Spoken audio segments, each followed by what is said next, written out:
require you to hold your nerve. The pilot riding monster waves of Maui in his chopper. The men who've got the guts to clean up after murder. And tracking leopards for a living. Which of these extreme jobs would most unnerve you?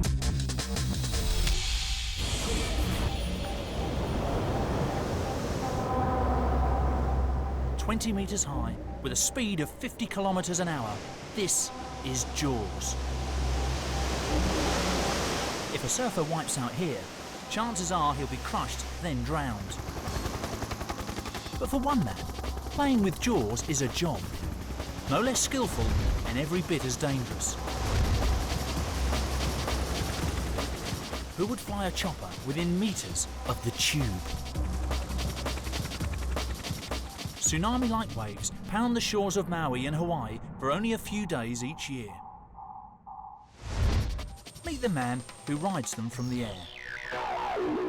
Don Shearer, extreme helicopter pilot. Before every flight, he makes sure his Hughes 500 is primed for the job. Now all I have to worry about is what I'm looking at, where I'm going, taking care of the helicopter. Is it going to kill me, or is it going to try to kill me? Am I prepared for something to go wrong? With 27 years on the job, Don Shearer is one of the world's most experienced helicopter pilots. Every flight is as good as the last. Flying's incredible. I mean, anytime you leave the ground and you have control over where you're going to go and what you're going to do, it's almost the freedom that a bird has. One of my friends, when I was a kid, he taped wings on his wagon and he rode it off the roof of his house and broke both of his legs because he wanted to fly. And so did Don, earning his pilot's license at the age of 18. He now owns 4 Hughes 500s. At around 350,000 euros apiece, he must put them to good commercial use. Some jobs are more fun than others. The film industry, we do a lot of movies, a lot of film work throughout the year. He works on about 4 films every year. Remember the breathtaking surf sequences in the James Bond Die Another Day? Guess who flew the cameras? That's because Don is an extreme helicopter pilot. Landing on a 10-metre tank truck is a snip. A good year can reap a wage of around 80,000 euros. It's not all Bond stunts and firefighting. The job that I do involves the police, the National Park, the Navy. More often than not, he's out in search of shark attack victims over the deadly Pacific surf around Maui. I don't think people have respect for where we are in the world. We are in the middle of the Pacific Ocean. We find people that go out here in the ocean, they don't have flares, they don't have an ELT, they don't have cell phones, nobody knows where they're going when they're coming back. The ocean out here feeds off joyriders. In the last 3 years, 7 people haven't come back alive. Sometimes we'll find like the cooler, we'll find the life vest, we'll find parts of a boat, we'll find the sail if it's a windsurfer. A jet skier is missing. They won't find his body. At least, not if the sharks get there first. November and December are the busiest months. Ocean swells from as far as Alaska hit a barrier reef less than a kilometre off Maui, driving waves 12 to 21 metres high. It only happens 5 to 10 days a year. A ride on Jaws can last up to a minute, a very long time for surfers. And the first time I was hired to go out there, I went out there and I couldn't believe what I was seeing. Just the power, the awesomeness of it. And then here's these 2 guys who were surfing it. I couldn't believe what I was seeing.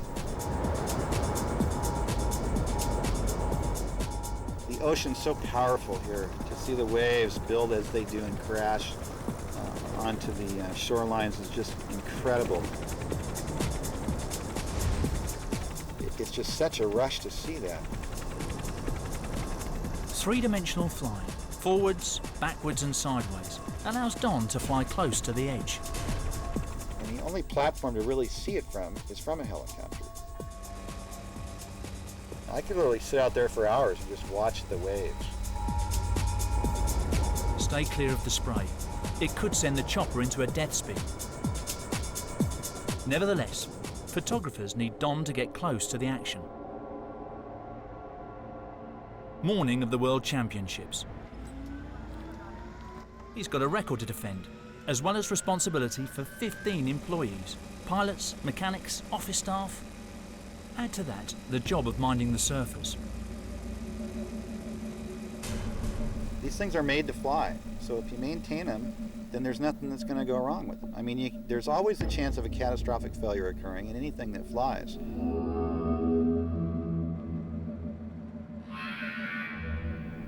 I can't think of any aircraft that's ever been produced that hasn't crashed. My biggest fear in flying right now is a mid-air collision. Today, Don shares the skies with a second pilot. The danger is evident. One unexpected gust of wind could spell disaster. I've had a lot of near misses with people that have almost flown into me, or people I've almost flown into. The first surfer tows out to the breakpoint, 50 kilometers an hour to stay ahead of the wave. Then gravity and pure adrenaline take over. This is going to be a big wave right here. Okay. That is the big one. Whoa. Huge.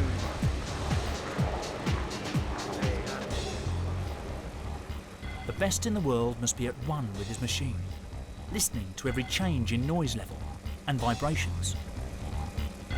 It's down to Don to calculate optimum distance from the wave and the surfer, plus the angle and speed for the photographers. The pilot makes the pictures. Nothing in this job is predictable, except the 20 seconds or so this surfer's got to get out of trouble before the next big one rolls in. Don too is caught off guard by two waves colliding. If you do have your engine failure there, you're not going to a smooth, hard surface to land on. You're going in the water, and then you're going to get mowed over by some massive wall of water coming at you. And it's hard to justify, why do you put yourself in that position? Is this really worth it? Why am I doing this? You know? If some of those surfers saw what I saw with that wall of water coming after them, and they're literally feet in front of it, they'd probably ask themselves, why am I doing this? It's just incredible how Mother Nature is and the power of it.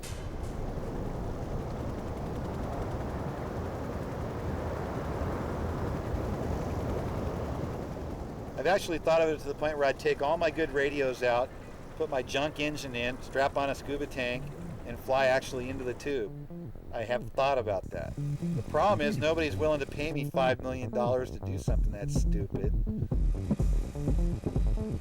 So how are Don's nerves now? Boom, you'd be in there. Do you have the Teflon neurons needed to helisurf with 20-metre waves? You'd think staying on terra firma would be safer. But first, if this job doesn't put you on edge, nothing will. This is crime scene cleaning in LA. They are some of the gutsiest workers going, and you're about to find out why. It's a dirty, gruesome and thankless task. But Neil Smither made it his career. He's now a millionaire. When he started out 8 years ago, there was little competition. All that's changed, but Neil remains one of the most successful in the industry. There are almost 50,000 homicides and suicides in the United States every year. Someone has to remove all that blood and human tissue, all in accordance with the strict federal regulations covering disposal of medical waste. Neil used to be a mortgage broker. Now, his crime scene cleaners number 300 people nationwide and tackle 4,000 jobs a year. To do this job, you need a strong stomach and mental toughness too. And in Neil's case, he was actually driven to pursue this as his dream career. His inspiration? Quentin Tarantino's movie Pulp Fiction. which turned crime scene cleaning to a very cool trade. And it pays well, for those with the innate qualities to handle it. 30,000 to 60,000 euros a year. 6 figures maybe, if you run your own company. Living near a violent area can suddenly pay off. Neil believes in leading from the front. But no matter how many times you witness death, the horror never quite goes away. The assailant at this gas station smashed the safety glass for the cash box with his bare hands, slashed his wrists, then bled to death. Just a routine job for Neil and company. But the station owner is already at it. He could face a fine of 15,000 euros for improper disposal of medical waste. Better to pay Neil less than 2,000 to get the job done properly. Hey, don't do that, it's illegal. Did you call us? Pardon me? You called us to do the cleanup? Yeah, I did. Okay. That you put in the dumpster, was that bloody? No. That's what the rag, the paper. Did it have blood on it? No. Okay. I won't good. touch it with Good. Excellent. Neil's first job is to assess the damage and call in the right number of cleaners.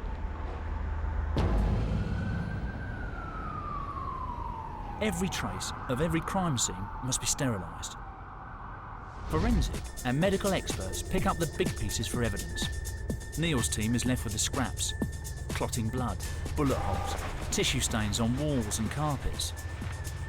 Anything that powerful solvents can't clean goes to a landfill for incineration.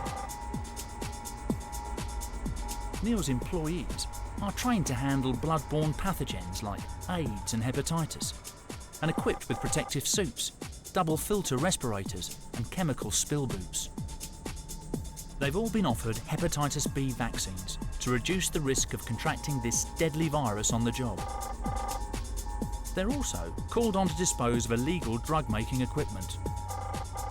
And sadly, most common of all, the removal of rotting bodies from homes where death passes unnoticed. Then there's the odd and very suspect request. The guy lived in Palo Alto, called us in to give him an estimate to clean up the stairway. And we gave him an estimate, and we never really heard anything else from him. But it wasn't long before the real reason for the call-out became clear, and it was pretty chilling. We were eventually called by the police to come clean the property. He killed his wife. He pushed her down the steps and, killed her, and hid the body and trying to shop us for a cleanup. Many crime scene cleaners used to hold jobs in public health, emergency services, and the police. Crime scene cleanup units are private companies. However, they're usually staffed by ex-members of the police department, and they'll know how to do things like remove safely the biohazard material, seal up the ballistic strikes or the bullet holes in your walls, and remove other items such as print dust, which the police department will leave behind in an attempt to lift fingerprints. That print dust is also a carcinogen, so it's important that that is properly removed. Now, bioterrorism jobs often top the to-do list. Companies compete for the privilege of cleaning up after anthrax attacks and other chemical crimes. And Neil is branching out. Animal waste disposal and decontaminating homes unfit for human habitation. Is there no end to the perks on this job? Back at the gas station, it's no guts, no glory.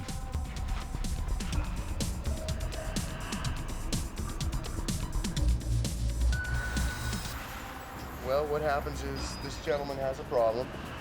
The police tell him that he can't touch his stuff, so they call us. And we jump in a truck, and what we're doing specifically is we're getting the coagulated blood up, and we'll hit these trails with our enzyme, which will liquefy it and kill it, and then we'll wipe that out. And then we're out of here. Real simple. Real simple. Go back to bed.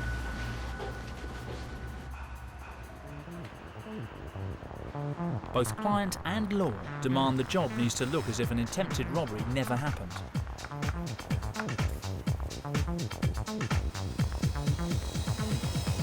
After the enzymes break down blood and tissue, Neil gets down and dirty with his team.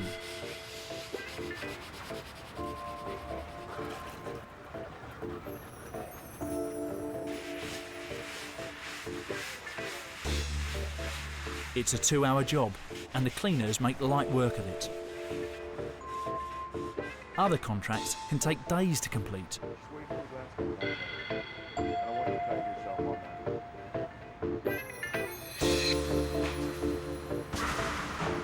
Even before the job is over, another call comes through. What do you got? If you love your crime dramas and want the inside scoop on death and murder, you would love this job. But working conditions are tough. Salary is attractive, and job satisfaction can be high. But you'll need years of experience and a lot of determination to stick it as you make crime disappear. But this one is in southern Africa, in the heart of the Kalahari xeric savanna. Nearly 600,000 square kilometres of sand and bush. It's paradise for Professor Jacobus Dupey Boffman. He's 65 years old, and just like the animals in his sights, this job is rare. He is a leopard researcher and doctor. To be a good teacher, you've got to be a researcher. And to be a good researcher, you've got to be a field researcher. You have to have a feel for the area, you've got to have a passion for an area and a passion for a specific animal to be really successful.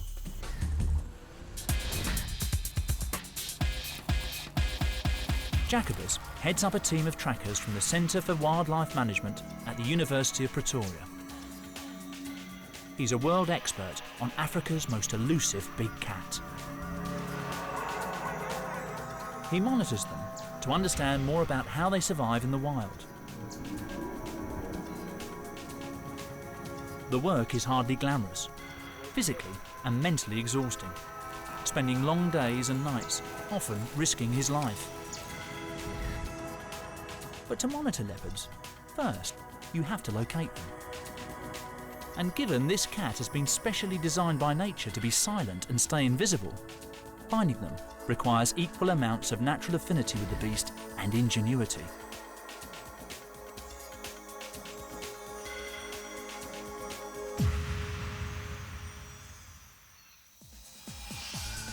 Without radio collars, these animals would be almost invisible.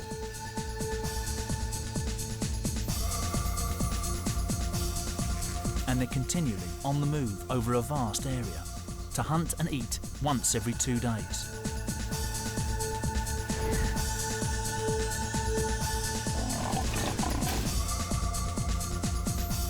So how do you catch a leopard? First, from 33 years' work in the field and know-how on where the animals move and hunt. Second, be extremely vigilant, because scientists aren't always the only ones doing the tracking. Time to worry when you can't see the animal you're looking for. A large male has been stalking them all morning. The most anxious moment is now, when he's showing his face.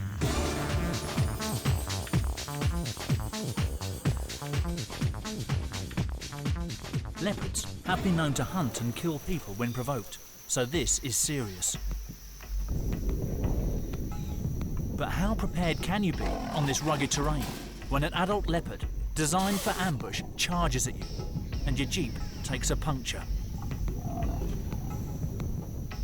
Hair-raising work. You need to know how to keep your emotions in check until the leopard relents. Would you change tyres now?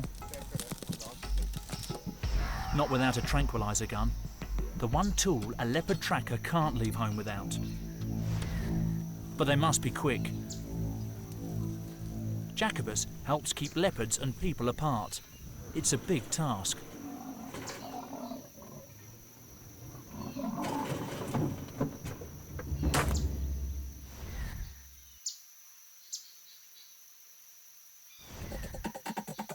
Once tranquilised, time is not on their side, nor on the leopards. It's constantly monitored for stress, and with each passing minute, the drug wears off. They have 15 minutes to fit a collar.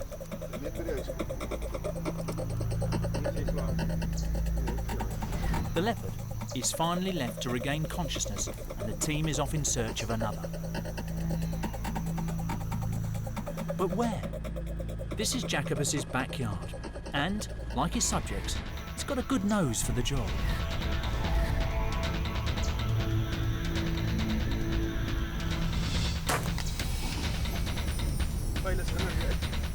A second male is quickly collared, but they notice he is dehydrated. Probably why it was so easy to catch. A saline drip and quick first aid saves its life. 2 big males in one day is enough to celebrate, even by Jacobus's high standards.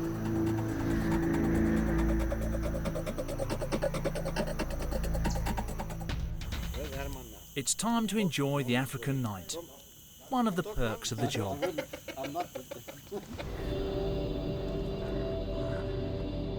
Next morning, a new casualty. A cat has been spotted and it could be in trouble. Although the nearest settlement is several kilometres away, you can never rule out poachers or angry farmers. The team wants to find the leopard first.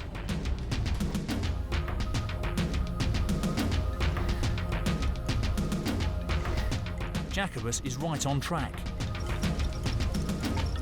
Good record keeping is part of the training. He has tracked a female in this area before. He calls in a support helicopter to scour the bush.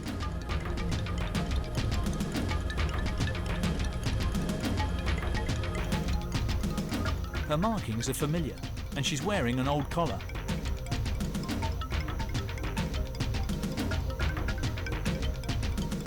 Now for the mercy guns. Sedation and relocation will save her. Fresh blood on her paws, but it's only a minor injury.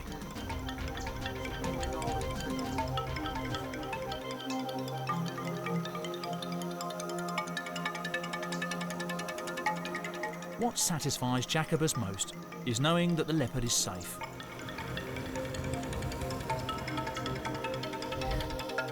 Leopards living nearer to people aren't always so lucky. Job satisfaction? 10 out of 10.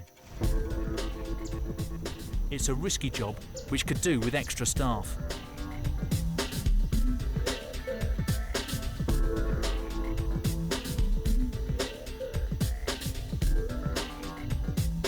To step into Jacobus's shoes, you need his knowledge and preferably a PhD. The ability to face endless days under blazing sunshine and freezing desert nights with a passion to save a big cat that could kill you.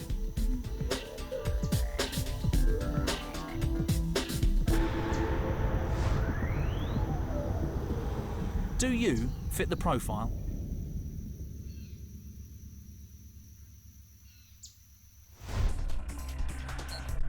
3 nerve-wracking jobs.